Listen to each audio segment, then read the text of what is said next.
हम लोग ये जो शरीर में खट विकार, 6 प्रकार के जो विकार हैं जिसे आप खट विकार के नाम से जानते हैं, काम, क्रोध, लोभ, मोह, मत्सर, ये जो 6 प्रकार के विकार आप समझते हैं, विकार की श्रेणी में आते हैं। हम लोग इस पर यह चर्चा करें, क्या ये विकार हैं कि या ये स्वाभाविक लक्षण है या ईश्वर की दी हुई चीजें हैं।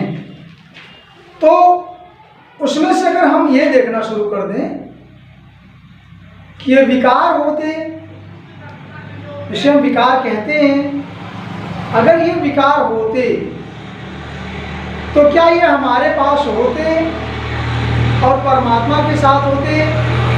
हमारे पास अगर होते और परमात्मा के पास ना होते तो हम ये कहते कि हमारा विकार है, ये गलत चीजें हैं। लेकिन अगर हम इन बातों को आपको ऋषि मुनि और देवताओं से जोड़ते हैं तो उदाहरण ये मिलता है कि आने वाले पीढ़ियां भी उनका अनुसरण किया, जैसा गीता में, जैसा शास्त्रों में, जैसा वेद शास्त्र में, जैसा आपके अनेक खंड काव्य में कहा है। इसमें से 2 विकार अगर हमने, सबसे बड़ा लोग बात करते हैं काम, क्रोध, मोह। तो अगर क्रोध और मोह की बात करें तो एक बात तो सुनिश्चित जान लीजिए कि क्रोध कैसे पैदा होता है और क्या वो बाहर की बात है या परमात्मा की दी हुई चीजें हैं, या हम उसको अपने से जनित कर लेते हैं। तो सबसे बड़ी बात तो यह है कि क्रोध मोह से पैदा होता है या मोह लेने पर क्रोध पैदा हो जाता है, और लोभ से पाप हो जाते हैं। लोभ पापस्य कारणम, ऐसा शास्त्र में लिखा गया। लोभ पाप का कारण होता है। तो मोह कैसे होता है? और मोह हुआ तो क्रोध होगा, जिससे हमें किसी विशेष चीज से या किसी विशेष व्यक्ति से यदि मोह होता है या उसे मेरा लगाव है, अफेक्शन है, तो हम समझते हैं अगर कोई काम करना है, कराना है, अमुक व्यक्ति है वो हमसे बहुत लगाव रखता है, उससे हो जाएगा या नहीं हो जाएगा। हमारी आशा के अगर अनुकूल कार्य होगा तो प्रेम बढ़ेगा, मोह बढ़ेगा।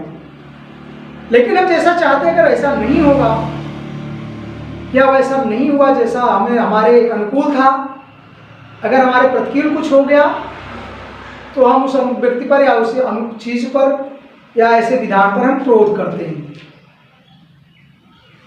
जैसे आपको कुछ नुकसान हो जाए, कोई बहुत गंभीर व्यवस्था में आपके खलबली मच जाए, तो अब आप अनायास उससे क्रोध कर बैठते हैं अमुक व्यक्ति से। उसका कारण दूसरे को दोषी ठहराकर करते हैं। लंबा नुकसान होने के बाद लंबा क्रोध होगा, यहाँ तक कि आप किसी व्यक्ति अमुक को जिसके द्वारा कोई कार्य खराब हुआ होगा या आपका नुकसान हुआ होगा, उसका चाहेंगे वो जड़ से समूल मिट जाए, उसे नाश कर देना चाहेंगे, उसे सामने देखना नहीं चाहेंगे या उसका सर्वस्व नुकसान कर देना चाहेंगे।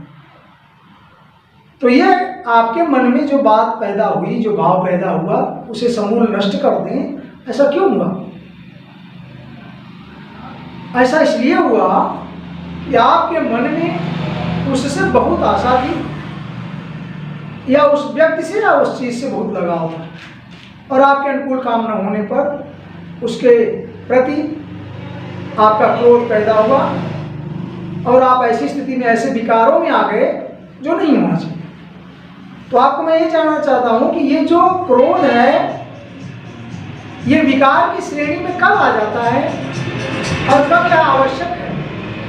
क्रोध करना आवश्यक भी है, अभी मैं शास्त्रों से आपको पुष्ट करता हूं कि क्रोध आवश्यक है, लेकिन अभी विकार बन गया जब आप किसी को चाहे अपने उद्देश्य के लिए, पूर्ति के लिए उसका समूल नाश कर दिया जाए, ऐसा चाहने में आपका ये विकार हो गया।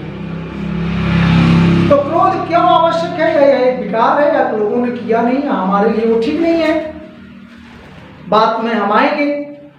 लेकिन अगर हम आपको बात करें क्रोध का उदाहरण लेने पर, अगर ब्रह्मर्षियों में बात करें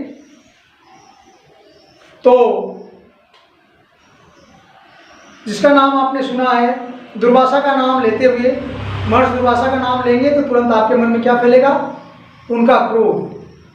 महर्षि दुर्वासा क्रोध के लिए ही जाने जाते थे। अगर कोई नाम लिया रे दुर्वासा की तरह ये हैं, अर्थात ये बहुत क्रोधी विचार के हैं। अगर किसी ने नाम लिया परशुराम जी का तो आप वहां प्रेम की बात नहीं समझे। परशुराम का नाम आते ही आपके दिमाग में आ जाएगा अरे अत्यंत क्रोधी, नाश विनाश करने वाले। जैसा आपने देखा होगा कि श्री रामचरितमानस में गोस्वामी जी ने भी दिखाया और रामचंद्र जी की घटना जो हुई धनुष यज्ञ के प्रसंग में, धनुष यज्ञ के प्रसंग में धनुष टूटते ही परशुराम को पता होने की वजह से उनका क्रोध, सब लोगों ने कहीं न कहीं उसको देखा है, पढ़ा है, समझा है कि स्वयं परब्रह्म श्री राम और लक्ष्मण पर ही उनका क्रोध आया। और क्यों आया? उनका अपने काम के लिए नहीं आया। क्यों आया? आया तो शिव जी का धनुष टूट गया, उनका अपना कुछ नहीं टूटा। किसका टूटा? शिव जी का धनुष टूटा, इसलिए क्रोध किए कि एक अन्याय हुआ, हमारे इष्ट के साथ अन्याय हुआ, अर्थात स्वयं अपने लिए नहीं। तो परशुराम राम जी का क्रोध यहाँ विकार कहा जाए,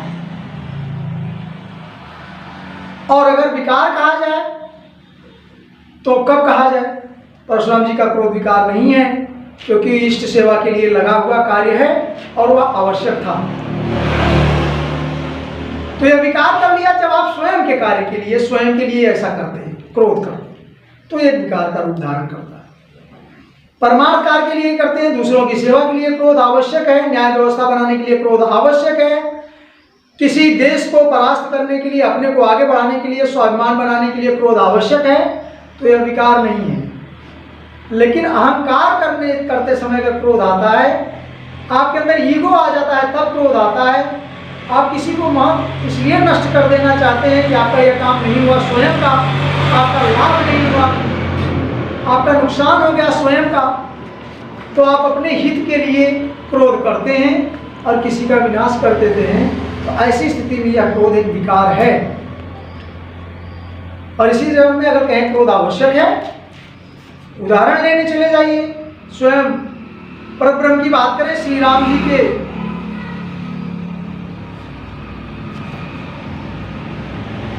अगर श्री राम जी की बात करें, जब समुद्र लंका की चढ़ाई पर समुद्र से प्रार्थना करी भगवान ने, तो उस समय का प्रसंग देखें, सेतु बनाने कोई रास्ता नहीं था। स्वयं श्री राम प्रभु भगवान ने प्रार्थना करी, आग्रह किया किससे? समुद्र से, कि यदि आप सूख जाते तो हमारी सेना पार होकर लंका पहुंचती। और ऐसा करते करते उन्हें काफी टाइम, जैसा कि प्रसंग रामायण में रामचरितमानस में आता है कि 3 दिन लग गए। लेकिन ऐसे में समुद्र के कोई परवाह नहीं है, समुद्र को कोई उसका आधार नहीं है, और इनकी बात कौन सुना करता है। ऐसे समय में आप प्रसंग देखें, गोस्वामी जी बाबा ने लिख दिया, विनय न मानत जलद जड़। समुद्र जो जलद जड़ जिसे उन्होंने कहा, वो मूर्ख है, वो जड़ है जो विनय नहीं मानता। जिनय न मानत जलद जड़, गए 3 दिन बीत। और ऐसा कंटिन्यूअस 3 दिन करते करते आग्रह साग्रह जब नहीं माना, बोले राम सकोप, ध्यान दीजिए, सकोप, कोप सहित, अर्थात क्रोध में आकर के, आवेश में आकर के क्या बोलते हैं? भय वीनु होई न प्रीति।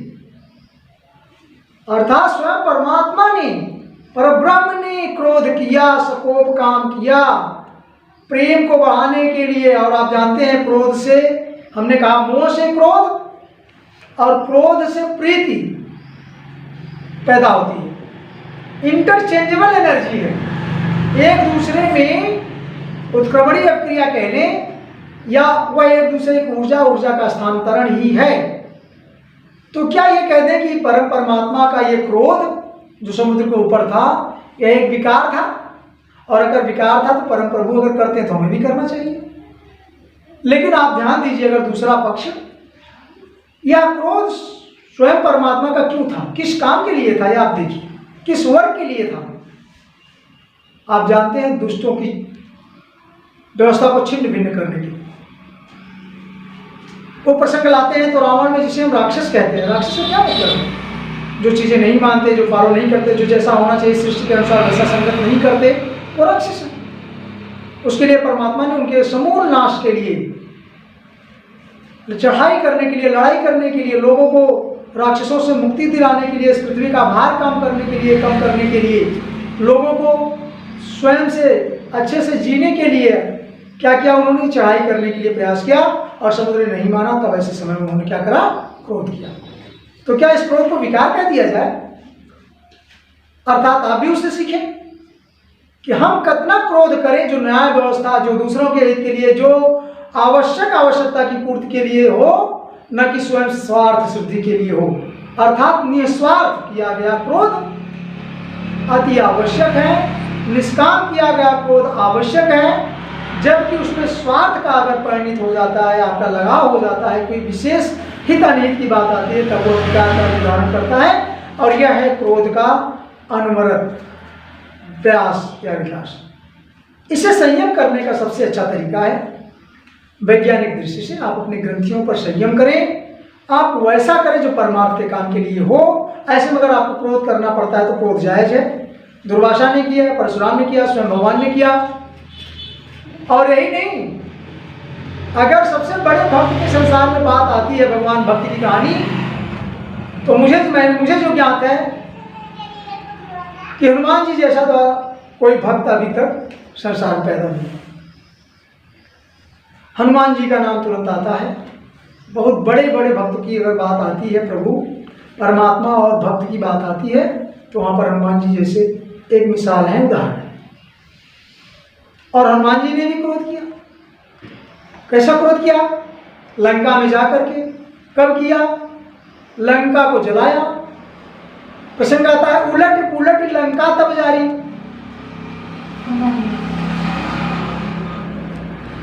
तो लंका को जलाया किसने? प्रभु श्री राम ने। क्यों जलाया?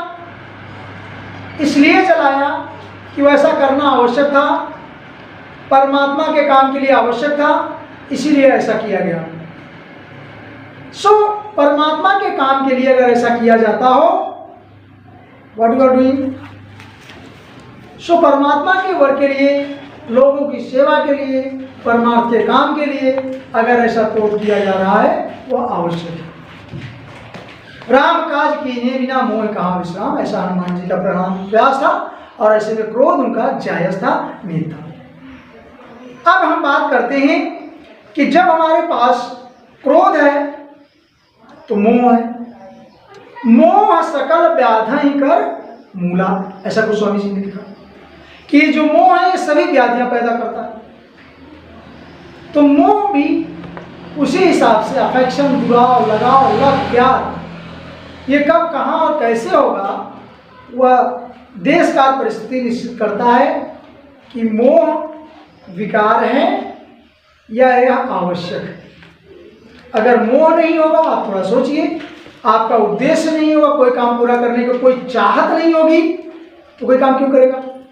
आज की दुनिया में किसी को डॉक्टर बनना है, किसी को इंजीनियर बनना है, किसी को उसके रिजल्ट से मोह है। अगर वह नहीं होगा तो क्यों प्रयास करेगा? हम आप काम करते हैं पूरे संसार में, अगर ये नहीं करना होगा तो क्यों, क्या आवश्यक है?